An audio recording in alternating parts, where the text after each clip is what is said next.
and I am here to present the tensile test. Our case study is Myanmar's River Bridge in 1977. The collapse of the Myanmar's River Bridge is caused by the misdesign of the hangers. So this is the structure of the bridge, and this is the hanger. And due to the misdesign of the hanger, that is the form of the crack in the between two pin and the hanger, and causing the bridge to collapse. So the causes has been investigated by the local authorities. So they found that the rust formed within the bearing and of the pin, and the inadequate design of the hangers of the bridge, and also the extra load of the hanger.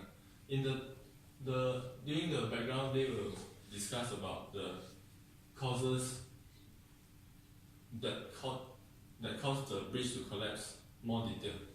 My name is Tan Hui Fan from Group 3. I'm now talking about some background of this bridge. At first, the bridge is worked properly because there is not very bigger pass rate, and then the lot is is considered enough for the bridge to withstand. But at the peak hour, then a lot of vehicle pass through. The weight of the vehicle and the extra load of the bridge will let the hanger withstand more load than it can withstand, and then the overall weight exceeded the bridge limit, and then the crack is starting to form when the more and more vehicle pass through, and then the crack will be propagate more, and then and let the bridge fail.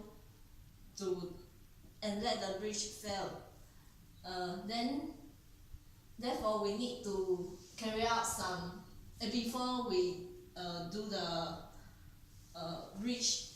We need to carry out some tensile tests for the material to test the maximum load of the bridge. Thank you. Hello, my name is Samuel and I'm going to explain the importance of the tensile stress. Okay, the first importance of the tensile stress is to find information about the strength and the mechanical behavior of the material. Second would be to verify the materials that adhere to the minimum strength and elongation requirements. That's all. Thank you. Assalamualaikum. My name is Nur Adila Hazani bin Rawi. So I would like to talk about basic idea of tensile test. So firstly, we have to place the testing sample between two features called grade, which used to clamp the material.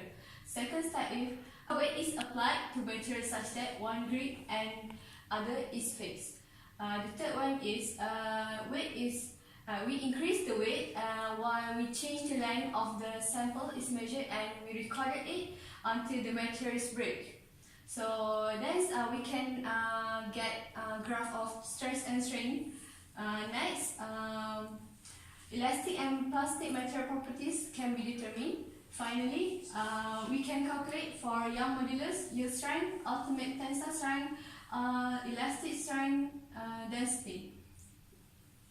Assalamualaikum, my name is Nur Nadia binti Muhammad Nurdin and I'm from Group 3. So now we are going to look at the graph, engineering stress versus engineering strain. So I'm going to explain graph location 1 and graph location 2. So for graph location 1 is elastic region. This is the elastic region which indicate the graph number 1.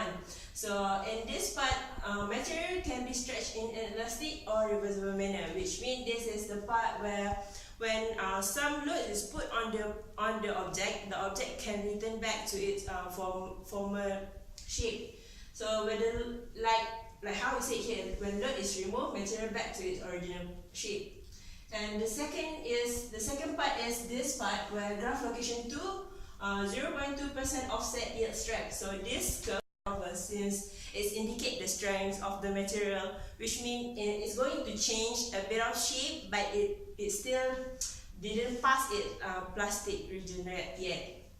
So this part is really important as it shows the amount of load that we're going to put on the object without it goes through plastic deformation.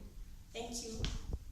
Hui, and now I will talk about the graph location tree. Is the graph location tree here is a maximum withstandable stress. Just now from point 2, we talked about the load of the stress already increased until it reached the maximum stress here. And then at point 3, we can determine the maximum value of the tensile strength or the maximum stress.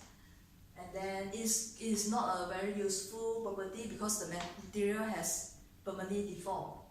And then the stress, after this, the stress will begin the curve drastically downwards. And then at this region, the necking has happened. And this diagram shows the necking process where here the reduction of the area or diameter of the specimen has occurred. And then I will talk about the graph location 4 here where the failure of the specimen has occurred. And along the curve, the specimen undergo the necking process and then it will break. It's as shown in this diagram.